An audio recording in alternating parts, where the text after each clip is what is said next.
This past week, I got the chance to spend some time with my grandparents. I'm so fortunate that I have two living grandparents left. They are in their 80s now. My papa is 87. My grandma just had a birthday. Love you, Grandma. I don't know if you use Facebook, but if you ever do, I think she turned 82 this week. And man, they're just such cool people. And so I haven't seen them in a really long time. I hadn't seen them in close to a year, and then COVID-19 happened. So just add on another year. And so it'd been close to, I think, 2 years since I'd had a chance to go visit them. So I went up there with my brother, and we just spent a while just talking and catching up. And what's really cool is when I was in elementary school, I actually lived with my grandparents. My whole family did. Mom, dad, brother, me. We all lived with my grandparents for a little while. And it was really neat because my grandma has this perspective of my young childhood that I don't have. She remembers things. She took care of us during the day while my parents were at work. And so she's always telling me stories that I'd never heard before. And so here's one she told me. It's not like a fantastic story, but it's special to me. So you deal with it. I'm going to tell it. One time we were there at the house, and she was concerned because she heard me. It sounded like I was having an argument with someone in a room. And she was really like, that was disturbing to her because as far as she knew, no one else was in the room with me, and they shouldn't be. And she's like, who is he fussing with? And so she stepped into the room to find that sure enough, I was just fussing with my cousin, or at my cousin, Mandy, who's a little bit older than me. I was just going at it, letting her have it. I was upset. I don't remember what she had done, but I was just fussing. And my grandma said I was just livid. Here's the thing. Mandy was not in the room with me, nor was anybody else. Mandy wasn't even at the house. In fact, I think they lived in Georgia or something at the time. But I was just a little kid. I guess she had made me mad at like Christmas, and I was just mad about it. So I was yelling and yelling. That's the story to let you know that I'm crazy. I'm crazy. I talk to myself, and I've been doing it for a long time. But it was cool hearing stories like that and just to spend time. But no trip to my grandparents' house is complete until we have talked about what's going on at the church.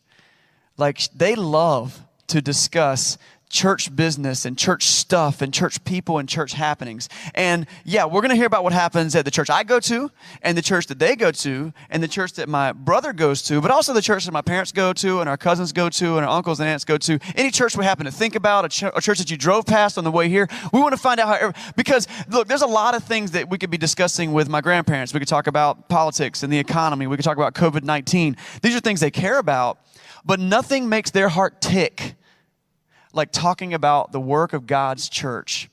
It's a lesson in what it means to be excited about what God is doing in the world. And so, just so you know, Homer and Peggy say hey. That's to you all. And they're excited about what's happening through Venture Church. As we were leaving, there were three very important things that I got to, that my grandpa, we call him Papa, what Papa had to do before we left. Okay, the first one was, this was vital. He wanted to make sure that we had plenty of pecans.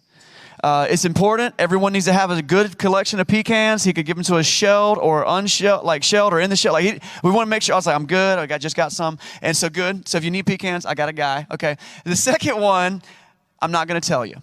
I'm going to save that for later because that's important. The third one, he gathered us all together in a little circle. My Papa, my grandma, my brother, and myself. We were this close. They've all had their COVID shots except for me because my brother's a first responder, so we didn't even wear masks. Don't tell anybody. And we prayed together. They wanted to pray before our trip. It was special. You ever met somebody that you just wanted to imitate? You wanted to emulate? You wanted to be just like them? I mean, like if you're an athlete, you got favorite athletes that you look up to and you want to be like them and you want to learn their skill. If you're a musician, you've got favorite musicians that you want to play like or sing like. Maybe you're a teacher and you emulate and imitate a teacher that taught you at one point in your life and you want to be like them and you want to communicate the way that they do. For me, when I think about someone that I'd like to imitate when it comes to being faithful to God, it's my grandma and Papa. And maybe you've got some people like that in your life that you look at them and you're like, man, that faithfulness is just a great example. Let me tell you a little bit about their faithfulness. Papa left what might have been a stable, lifelong career at a paper mill to go to a startup Bible college in Elizabeth City, North Carolina, and become a preacher. There was no retirement plan, and there was no savings account. But he drove around in old beat-up cars starting in the 1950s, going to all the churches and all the countrysides, preaching and preaching. He preached and taught at so many churches, countless revivals and youth rallies, and did counseling for people. He ended up becoming a church planter. He actually helped to plant the church that I grew up in Wilson, North Carolina, and several others. He founded a church planting organization that was part of Planting Venture Church. His faithfulness goes on to his fathering and how he taught his kids about the Lord and how he was a community servant and was plugged into all kinds of things. When I think about faithfulness, I think about my papa. But when I think about faithfulness, I got to think about my grandma, because she was right there with him all along the way. In fact, this is crazy. My grandma married my papa when she was 16 years old. Woo! Any 16-year-olds in the house? Yeah, they don't make them like that anymore. If they do, it's probably a bad idea. But and so she jumped right into ministry. Everywhere he went, she went. She was in the car, and she was at every teaching that he did. And she taught Bible studies, and she led ladies groups, and she led youth ministries, and she was the church piano player and led the choir. She discipled people, all while being a mother of 4 children. And in the process, her number one job was to keep my papa straight, because he is absent-minded, crazy professor like the rest of us. They weren't perfect. They'd tell you that, but they were faithful. I tell you all of that, not just to brag on my grandparents who I love, and man, you probably have someone in your life that you wish you could stand up and just brag on and be excited about. But no, because we're in this teaching series called Lost Arts. And the idea is that we're talking about virtues and character traits that are really important to God, but just aren't as important to our culture these days. Things that we just, kind of push to the side. They're dying arts. We've talked so far about patience. We talked about purity last week. And today we're talking about what might be one of God's biggest goals for our life, faithfulness. What does it look like to be faithfulness? Faithfulness could be understood a couple different ways. Mainly, faithfulness is just being really loyal to something, devoted to something. And actually, we're pretty good at faithfulness with some things. Like if you got a favorite sports team, you would probably fist fight somebody for that sports team. Like we're in North Carolina, don't get started about college basketball, right? Someone will go on the ground fighting over that. We're faithful to our favorite sports team. Some people in our relationships, our friends and our family, there are people that we will pour into, and we will be faithful and devoted to. Now, some relationships are harder than others, and there are breakups, and there are divorces, and there are fights. But I think as a whole, we put up with a lot, and we stick up for our own, don't we? We're fairly devoted. But in general, it seems like we're pretty good at faithfulness. Until you look at the Bible, and you understand that when God talks about faithfulness, he is specifically talking about being faithful to him. And suddenly our ability to be faithful is not as strong as we thought. You look at the story of the Old Testament, and it's a story of a people who are constantly in a cycle of being unfaithful to God. You look at the story of any people, we people, any one of us has what we would probably describe as a roller coaster of faithfulness to God, because there's just so much else pulling for our attention. So today I want to spend some time zooming in on a portion of faithfulness that makes it possible for us to reclaim this lost art. And actually a portion of our faithfulness that will allow us to become stronger in faithfulness. And that portion it starts with the root word of faithfulness, which is faith. What does it mean to have faith? And how can we grow it stronger? And how can doing that make us more faithful? A strong faith in God will lead to a faithfulness to God. A strong faith in God will lead into faithfulness to God. So let's talk about faith. What exactly is faith? The Bible can be pretty good as a dictionary sometimes. And so there's actually a definition for faith in the Bible, in the book of Hebrews, chapter 11, verse 1. Maybe you've seen this passage before. Hebrews 11, verse 1 says this: faith is the confidence in what we hope for and the assurance of what we do not see. Faith is the confidence of what we hope for and the assurance of what we do not see. But it's more than just wishful thinking. Like, I think sometimes we think about like something I wish for, something I don't see, and it's like you're sitting on Santa's knee and you're asking him for a pony, And Santa's like, I don't know that you need a pony. You live in a duplex. It's not, you know what I mean? Like, so it's not just wishful thinking. There's more to it than that. Faith is belief that leads to action. Faith starts with something in your head and in your heart, okay, something I believe, but it doesn't stay there. Check this out. Never forget this. Faith moves from our head or our heart to our hands and our feet. Faith is something we believe that leads to us acting. There's this. So let me give you an example of that. There is a piece of faith that we use all the time. Brakes in our cars. Do you know when you slam on brakes on your cars, you are exercising faith in those brakes? Seriously, like now, believe it or not, brakes don't always work, okay? But in my experience, brakes work pretty much all the time. So much so that like when I'm driving down the road, I don't just think about brakes all the time, and I'm not always like, oh no, and if someone pulls out in front of me, I'm like, oh no, I wish the car would stop. No, like I have such faith in my brakes that I will slam on them, and they generally work. Now, it might seem silly to call like slamming on brakes faith. You might be like, that's science, actually, Chris. No, it's not. No, science is what makes them stop, like friction and all that stuff. But are brakes 100% effective 100% of the time? Some of you have had instances where it's like, and my brakes went out. It's not fun. I've been in that boat on like four-wheelers and stuff, and like you just like, okay, we're not stopping. I guess we're just gonna keep going in a big circle till this thing slows down. Like there are instances where brakes don't work. So, but why do I slam on my brakes?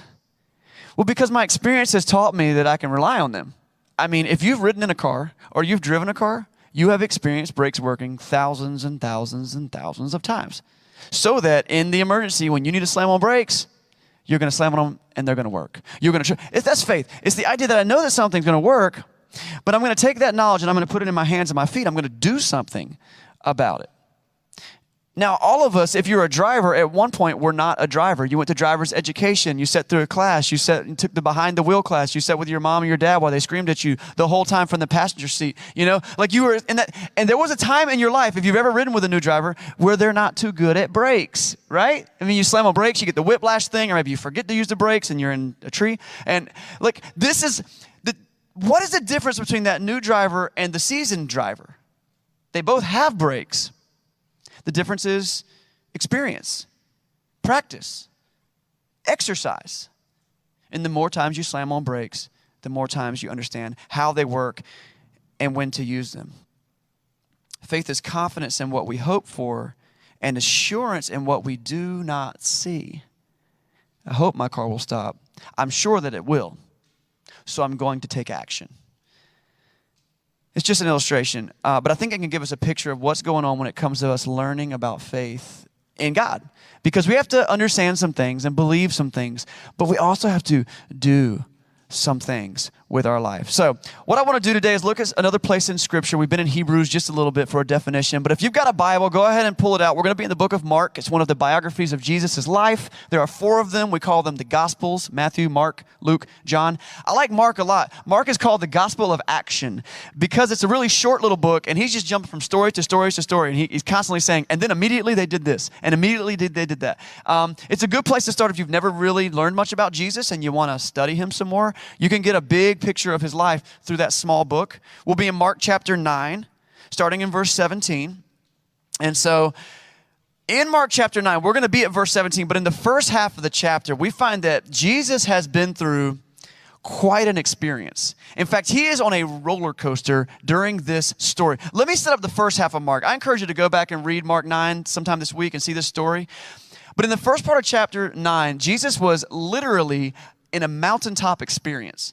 Like he was on a mountaintop and he had an amazing experience. We call it the transfiguration. I'm not going to get into all the details of that because I don't fully understand it myself. But we do understand that Jesus was fully God, yet also fully man. He was God who put on human flesh and became a human being and came to live and walk among us. But he was also fully God. Now, Jesus had only shown himself to his disciples as a human. They saw him eat and drink and sleep and do all the things that humans do. But in this one instance, he takes 3 of his closest friends, Peter, James, and John. They go up to this mountaintop and Jesus is transfigured before them. In that moment, he changes form from his earthly being state into a more divine state. Now, I don't even know what it looked like. I can't begin to explain it, but I tell you this. Those three guys never forgot that. Blew their mind. Read the whole story. There's a lot more to it than that. But he just had that experience. He was like in his heavenly state. Oh. And have you ever been on a mountaintop experience and then you got to go down into the valley, and like go back to real world? So that's where Jesus is. He's walking in on verse 17. He is like literally and figuratively coming down to earth in verse 17. And some craziness is going on. So let's look at verse 17. It says, a man in the crowd answered. So Jesus is like walking into town, and this guy runs up to him. Teacher, I brought you my son who is possessed by a spirit that has robbed him of speech. Whenever it seizes him, it throws him to the ground. He foams at the mouth, gnashes his teeth, and becomes rigid. I asked your disciples to drive out the spirit, but they could not. Jesus is just like, oh, this is great. I'm with God. I'm with my best friends. I'm in my heavenly state. Put the skin back on, goes down, back to the grind. It's a rough situation. We find this dad who has a sick boy. He believes him to have an evil spirit, a demon-possessed kid. And I don't know what you believe about demons. I'll tell you this, you cannot read the story of Jesus without encountering demons. That's something that Jesus is constantly dealing with. Evil spirits, I believe they exist in this world today. I believe they're way more prevalent than we give them credit for. But we find ourselves there, and suddenly this dad is like, what do I do? My son is, and it's terrible. This kid he's lost his ability to speak. He's being thrown on the ground. He's foaming at the mouth. We're finding out later that this evil spirit has been throwing this kid into the fire and into water. It's crazy. And so the guy has come to Jesus' disciples. My guess is he was looking for Jesus, but Jesus was up on the mountain at the time. He'd heard the reputation that Jesus could handle these spirits. He's like, I got to do something about this for my son. Parents, we go to great lengths to help our children. And this dad is like, we got to do something for my son. But he goes to the disciples, and the disciples just couldn't handle it. Apparently, the disciples had been given the authority, the ability to deal with evil spirits. You can read about it in Mark chapter 3, verse 15, Mark chapter 6, verse 13, two places where the disciples are taught and told about getting rid of evil spirits. But there was something about this particular situation that made them unable to do it. They just couldn't. So Jesus goes from his mountaintop experience down into the valley, into this chaos. People are yelling. The poor boy is just being tormented there, probably on the ground, and the disciples aren't able to help. And so Jesus gets up there, and look what he says now, verse 19. You unbelieving generation, Jesus replied. How long shall I stay with you? How long shall I put up with you? Let's just leave that up there for a second, because when I see that, I'm like, dang, Jesus. Well, these guys, they tried. They did their best. Now, I'm not going to fault Jesus here, and mostly because I'm not in the habit of faulting Jesus. I think it's a bad idea. But I'm trying to understand where he's coming from. I'm like, what? I mean, this is the most compassionate being to have ever existed, and he's like coming down. I can only guess that this is kind of one of those times where you are like a supervisor at work, and you've trained someone how to do what you believe is a simple thing if they will just follow your instructions, and then you come back and like everything's broken, and you're like, what? How long must I be with this wicked, unbelieving generation?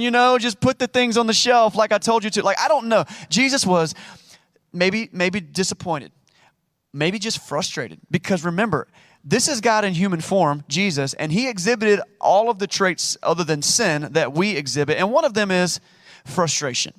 And he had literally been up on a mountaintop in the presence of God, and he walks into this mess, and he's just like, oh my goodness. So maybe just being real. I really believe Jesus is being real here. But anyway, he says this. Read into verse 20. He says, bring the boy to me. So they brought him. When the Spirit, listen to this, don't miss this. When the Spirit saw Jesus, it immediately threw the boy into a convulsion. He fell to the ground and rolled around, foaming at the mouth. Now, let's have empathy for this poor boy. He's going through tough things. But I want to focus on the reaction of this evil spirit to Jesus. Well, he's doing this because when an evil spirit comes into contact with the living God, they freak out. They are terrified. We see this over and over in the Jesus story. They do not want to be in the presence of Jesus. It's one of the things that caused so many of the people who follow Jesus to believe in him, because they saw the way the evil spirits reacted to him, and they're like, whoa, okay, well, if we're choosing teams here, I'm with this guy, right? And so that's kind of what's going on here. But in verse 21,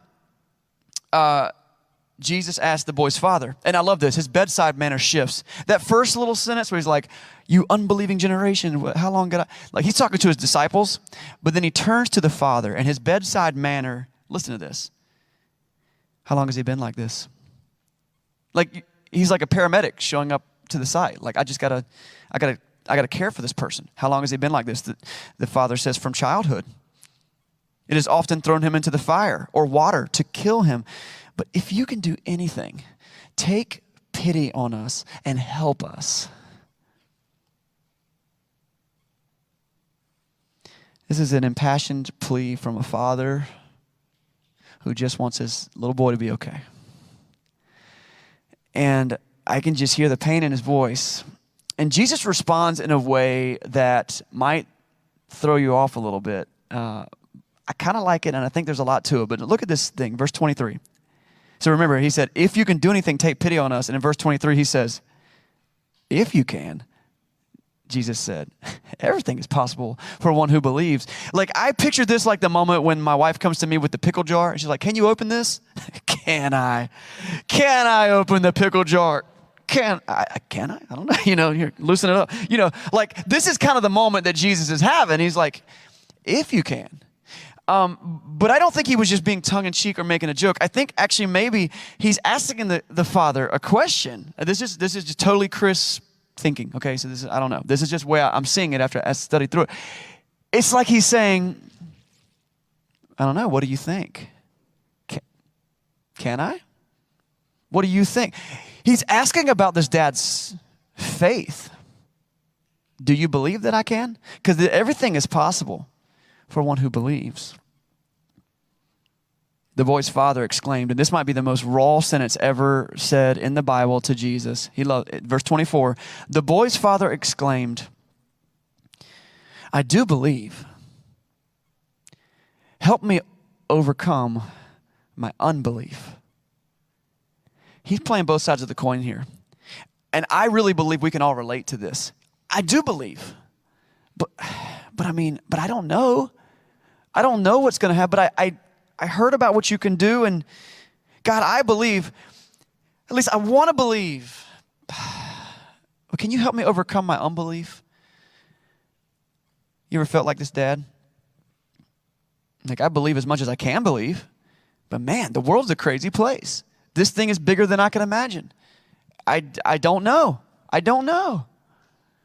Earlier we read from Hebrews chapter 11, verse 1, and in that definition of faith said, faith is confidence in what we hope for, assurance in what we do not see. This guy didn't know what to do. He didn't know what would happen next. And you might say, I wonder if he had confidence. Did he have assurance? But I love this. I believe that he just trusted that Jesus was greater, that Jesus was capable. And I've been there. Like, my faith isn't perfect. I don't know what's going to happen. I get nervous. I might even, doubt God. But faith is believing something in my head and my heart and letting it move to my hands and my feet and doing something about it. It's pressing the pedal in the floor of your car to slam on brakes rather than jumping out the door to save yourself. You're having faith.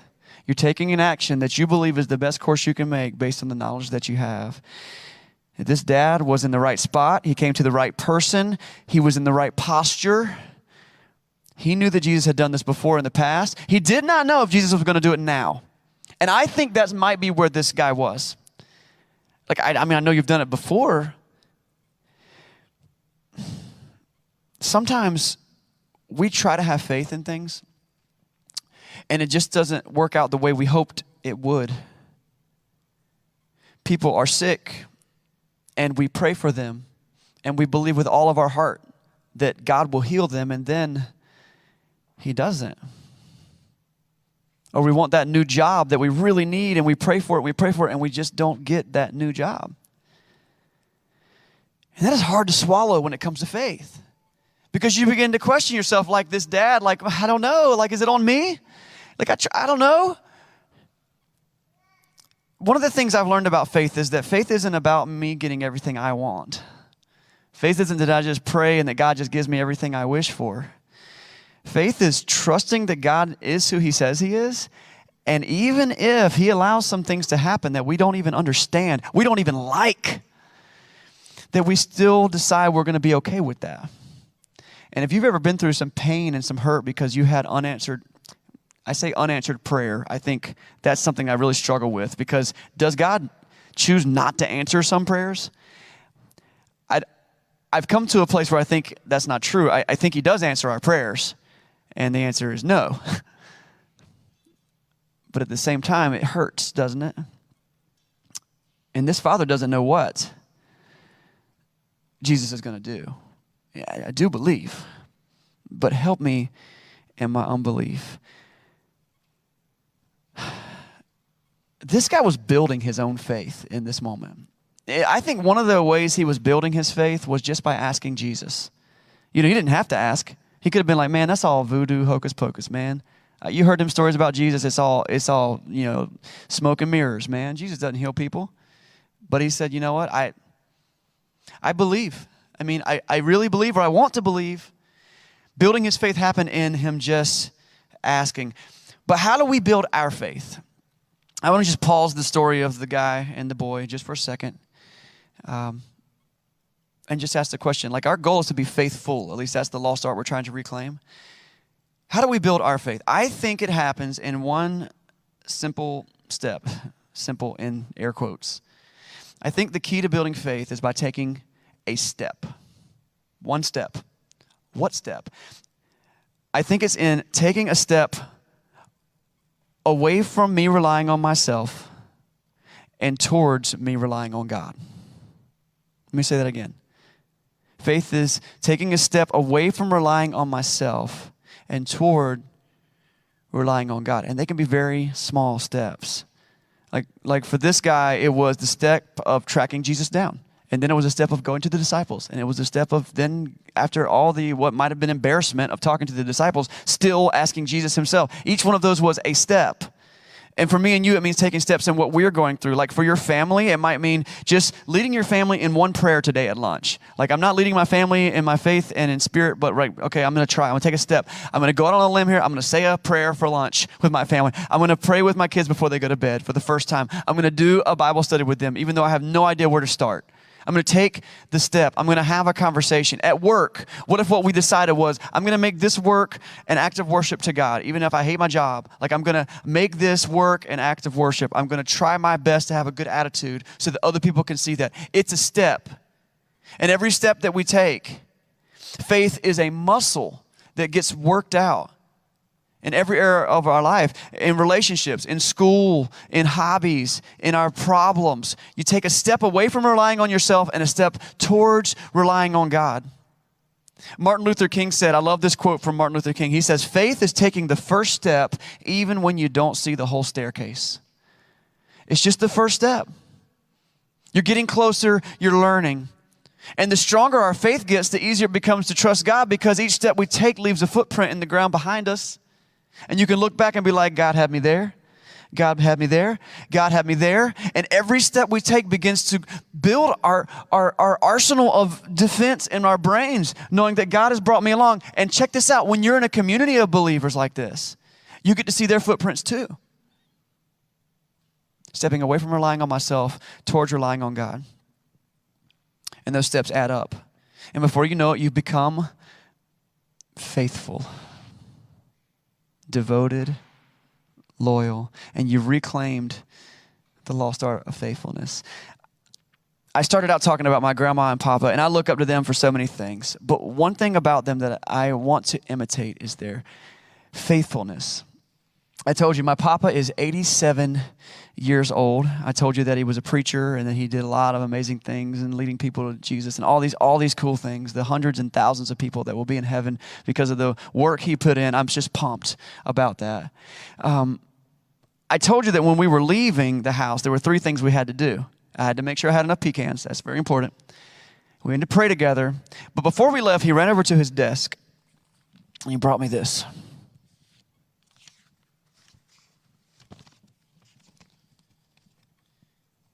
This is the sermon that my papa was preaching today. He's 87 years old and he still preaches every single week. He already retired once.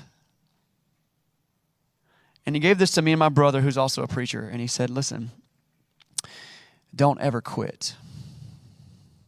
Because what we're doing is more important than anything else you could do. And in that moment, I learned that faithfulness is not about me trusting God so that he can get me through my problems, though that is part of it. Faithfulness is about being devoted to our God so that other people who don't know his love yet can see what we're doing and follow in our footsteps. And you don't have to be a preacher at a church to do that. Moms, dads, you got that opportunity at home every day. Single people, you got that opportunity with your friends and neighbors every day. You got a job, your coworkers are looking at you. And Jesus says that people will see your good works and they will give glory to our Father in heaven. And you can begin to pray for them and you can begin to try to start strategic conversations with them just to see how their life is going so that you can have an opportunity to share God's gospel with them. I want to ask you something today. If you're watching online, if you're here in person, I just got to ask you, because it's too important to skip it. Do you know Jesus? Like, are you living for him? Maybe you heard about him. Hopefully, you've been listening to me for half an hour. But do you know him? Have you decided to live for him? Do you even know what that means? I get it. If you're just getting started for the first time today, that's pretty cool. I want to tell you something. You've already taken some steps of faith by sticking through this long today. And I want to offer you an opportunity to come to him, receive the forgiveness that God offers through Jesus. We don't invite people to come forward to accept Jesus or become Christians or whatever at our church. We want to give you an opportunity to kind of go back so it's a little more comfortable. What I want to encourage you to do today is to speak to someone in the room, maybe someone you came to. I volunteer myself. A couple of our elders are here today. George is over here. Brandon's back there at the sound booth. Speak to them. Anybody that you saw on the stage up here this morning, just let them know, hey, I want to talk about a relationship with Jesus. And we could set up a time for you to get baptized. That's the first step we see people taking after they've had faith in Jesus. And you can talk about, we can learn all about those things, but listen, do you know him? Church family, let's grow in our faithfulness, one step at a time. Let's pray.